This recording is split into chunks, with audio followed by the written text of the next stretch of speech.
Yes we are now, this is Dharmendra Kumar. आज देखेंगे NCERT book की एक्सरसाइज 8.1 चैप्टर होगी ट्रिग्नोमेट्री, जो आप कल भी पढ़े थे। उसका कुछ क्वेश्चन है जो देखते हैं। देखिए क्वेश्चन नंबर फर्स्ट, ये क्या कह रहा है? कह रहा है in triangle A B C right angle at B, A B is equal to दे रखा है 24 centimetre, B C is equal to है 7 सेंटीमीटर। कह रहा है डिटरमाइन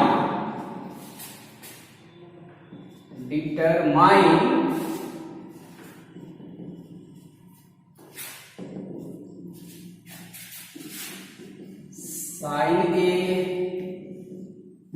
कॉस ए, सेकंड में है साइन सी कॉस सी। देखेंगे कैसे बनाएंगे इसको सॉल्व करेंगे। सबसे पहले ट्रायंगल बनाएंगे, क्लियर? सबसे पहले ट्रायंगल बनाएंगे। कौन से ट्रायंगल? Right angle triangle. तो राइट एंगल ट्रायंगल हमने बनाया जिसका एंगल बी राइट है according to question. A B C, A and C acute angles है। इसमें ए बी 24 दे रखा है, बी सी 7, ठीक है। सबसे पहले बताए थे कि ट्रायंगल के तीनों साइड्स निकाल लेंगे।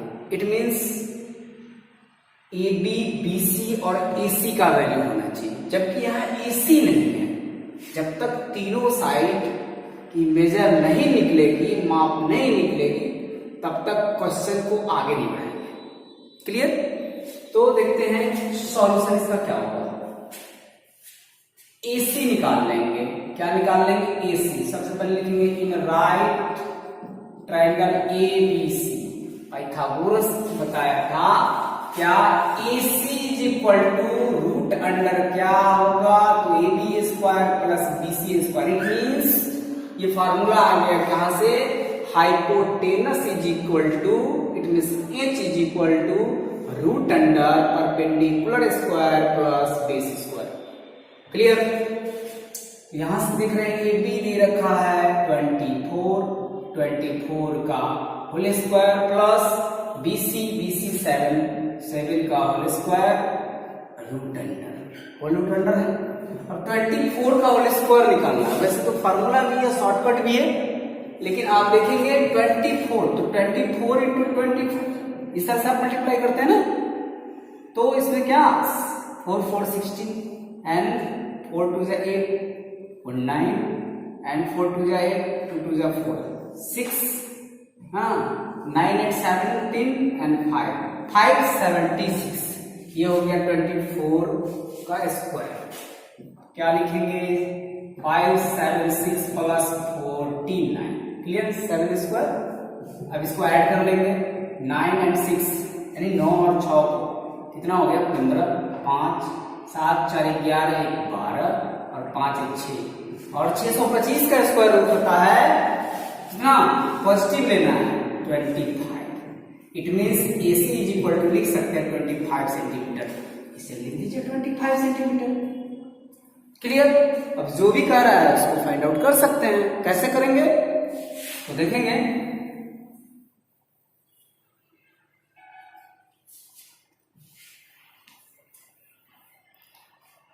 यहां देखेंगे नाउ, क्या लिखेंगे? नाउ फर्स्ट में लिखा है साइन ए, लिखेंगे साइन ए। साइन ए, इसके लिए ए के लिए देखिए, तो ए के लिए क्या होगा? ए के लिए परपेंडिकुलर उसका अपोजिट साइड होगा। बताए थे एक्यूट एंगल का अपोजिट साइड उसके लिए परपेंडिकुलर का काम करती है, ठीक है। और राइट एंगल ट्रायंगल में आप जानते हैं कि लॉन्गेस्ट साइड हाइपोटेनस होता है। तो लॉन्गेस्ट साइड हाइपोटेनस हो गया, ये H हमेशा है। और रही ये दोनों साइड, तो जिस एंगल के लिए बात होगी, अगर ए की बात होगी तो ए के रेस्पेक्ट में ये हाइपोटेनस हो गया, और इसके एंगल का अपोजिट जो साइड होगा वह इसका परपेंडिकुलर हो गया और एंगल ए, और ये जो बच गई तो ये बची साइड हो गई 20। क्लियर? और साइन थीटा पढ़े थे या साइन ए में फार्मूला पढ़े थे P by H, it means perpendicular by hypotenuse. तो P for perpendicular of angle A, तो ए का अपोजिट साइड ही परपेंडिकुलर होगा, इट मीन्स BC, और हाइपोटेनस नीचे, इट मीन्स AC। अब देखिए, समझने के लिए इतना लंबा हो गया, अगर आप समझ गए होंगे इतना लिखने की जरूरत नहीं है, इसको अंडरस्टूड करके इतना लिखेंगे और इसका वैल्यू डाल देंगे, तो BC हो गया 7 और AC निकल के आया था 25। ये आपका आंसर हो गया आंसर, बस इतना ही। और फिर कह रहे हैं cos A, cos A is equal to पढ़े है B by H, base by hypotenuse. तो बेस ए के लिए बेस क्या हो गया, ये अगर P है ए के लिए, ये एच है, तो बेस यही ना हुआ, तो हो गया AB बाई एच। एच तो चेंज होता नहीं, इट मींस हाइपोटेनस जो लॉन्गेस्ट साइड है AC, इसका वैल्यू डाल देंगे AB 24 बाई 25, यही आंसर हो गया फर्स्ट का। और सेकंड का क्या कर रहा है, sine C, sine C formula sine का है, साइन का फार्मूला तो वही होगा P by H, but C के रेस्पेक्ट में P मतलब परपेंडिकुलर क्या होगा, C के रेस्पेक्ट, क्लियर? C के रेस्पेक्ट में परपेंडिकुलर इसका अपोजिट साइड, एंगल C का अपोजिट साइड है AB, तो लिखेंगे AB। और हाइपोटेनस आप जानते हैं नो चेंज, हाइपोटेनस यहाँ AC है। अब AB का वैल्यू देख लीजिए, AB का वैल्यू निकल के आया है 24, जो पहले से ही है, और हाइपोटेनस आप निकाल रखे 25 लिख लीजिए, आंसर हो गया। और इसके अलावा है cos C तो B बाई एच, cos का फॉर्मूला, और B हो जाएगा इसके लिए B, इसके लिए P यह है तो B होगा BC, और AC नो चेंज, तो BC हो गया 7 और 25, यही आंसर हो गया। समझ गए होंगे? नेक्स्ट क्वेश्चन देखते हैं।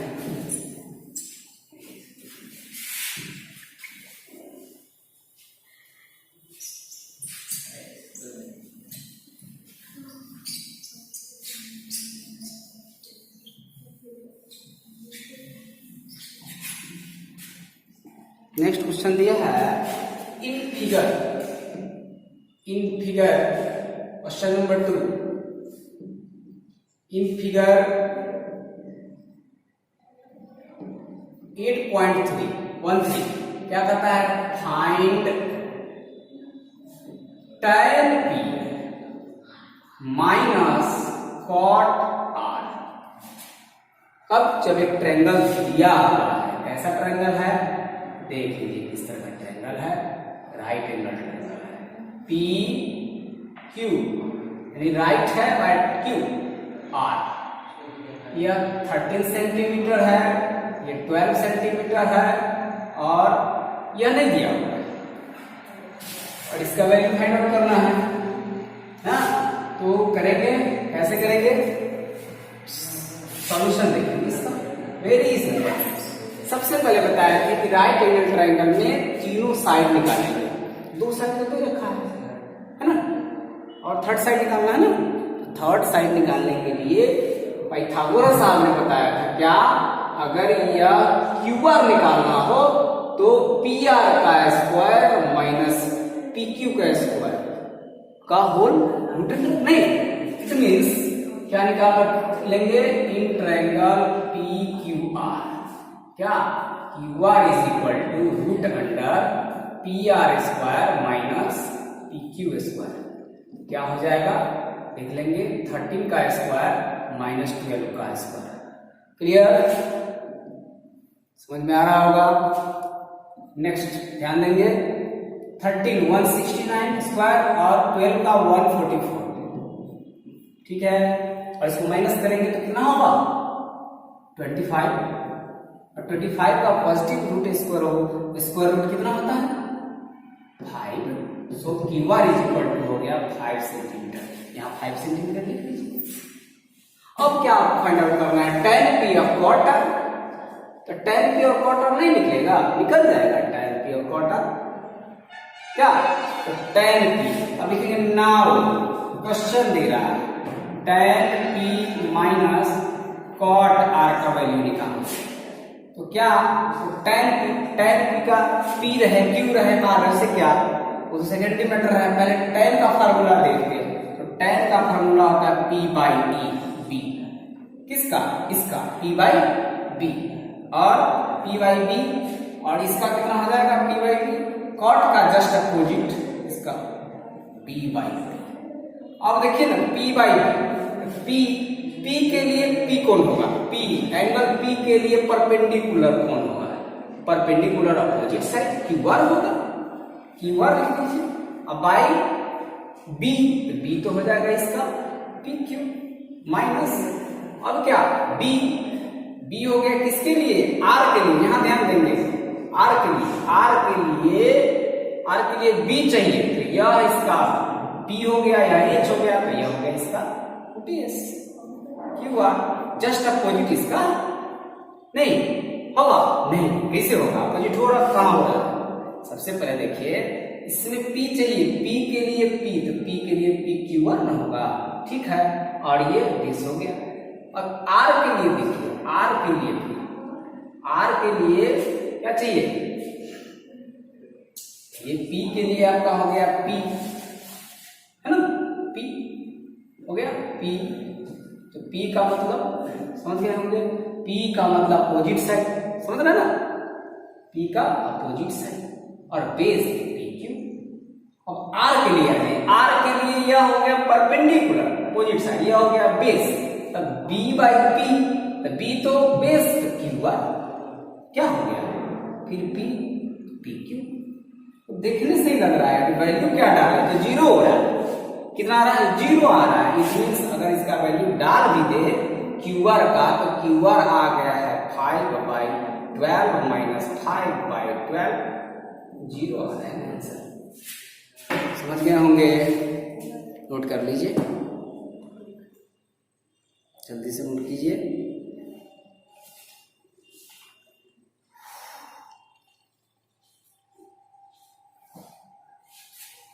ठीक है, नेक्स्ट क्वेश्चन देखते हैं। नेक्स्ट यहां देखते हैं, एक क्वेश्चन नंबर 4 देखिए। 4 कह रहा है 3 बन जाएगा आप लोग से, 15 cot A, ये भी बन जाएगा आपसे, बस देख लीजिए 8 find sin A and sec A। देखिए इसका सॉल्यूशन बहुत सिंपल है, देखिए कौन सा इजी है। सबसे पहले इसमें तो दे रखा A यहां भी है, A यहां भी है, तो बहुत सिंपल है, A यहां भी है और A यहां भी है, ठीक है। A ऐसे बना लेते हैं, A B C, देख लीजिए बस A इजी है। तो B पर क्या कर दिए, A एक्यूट एंगल होना चाहिए, इस दोनों में से कोई भी राइट हो सकता है, A एक्यूट होना चाहिए, समझ रहे हैं, जो एंगल दे रखा है वो एक्यूट हो।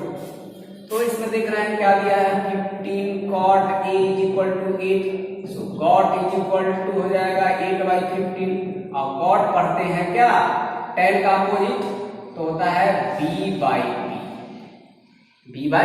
P। तो सिंगल एंगल के लिए है, सिंगल एंगल के लिए तो यह H हो जाएगा, यह P हो जाएगा और यह B हो जाएगा। तो B और P दे रखा है, तो H निकाल दीजिए, क्या लिखेंगे, H इज इक्वल टू क्या होगा, √P² प्लस B², क्या हो जाएगा, P कितना हो गया इसका 15² प्लस 8², 15 का 2 25 और प्लस 64, ऐड कर दीजिए, कितना हो जाएगा 9 और 8 2, और 2 8 9 का होता है कितना 70। समझ में आ गया।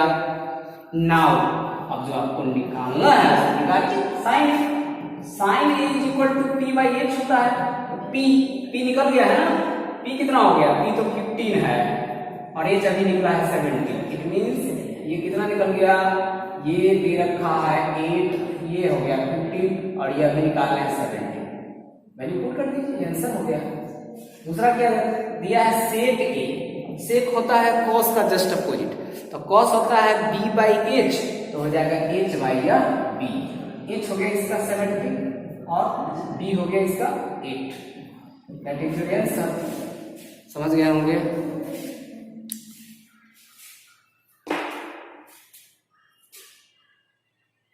तो इस तरह से आप आगे बना सकते हैं, ठीक है। आगे सॉल्व करेंगे आप लोग, ठीक है।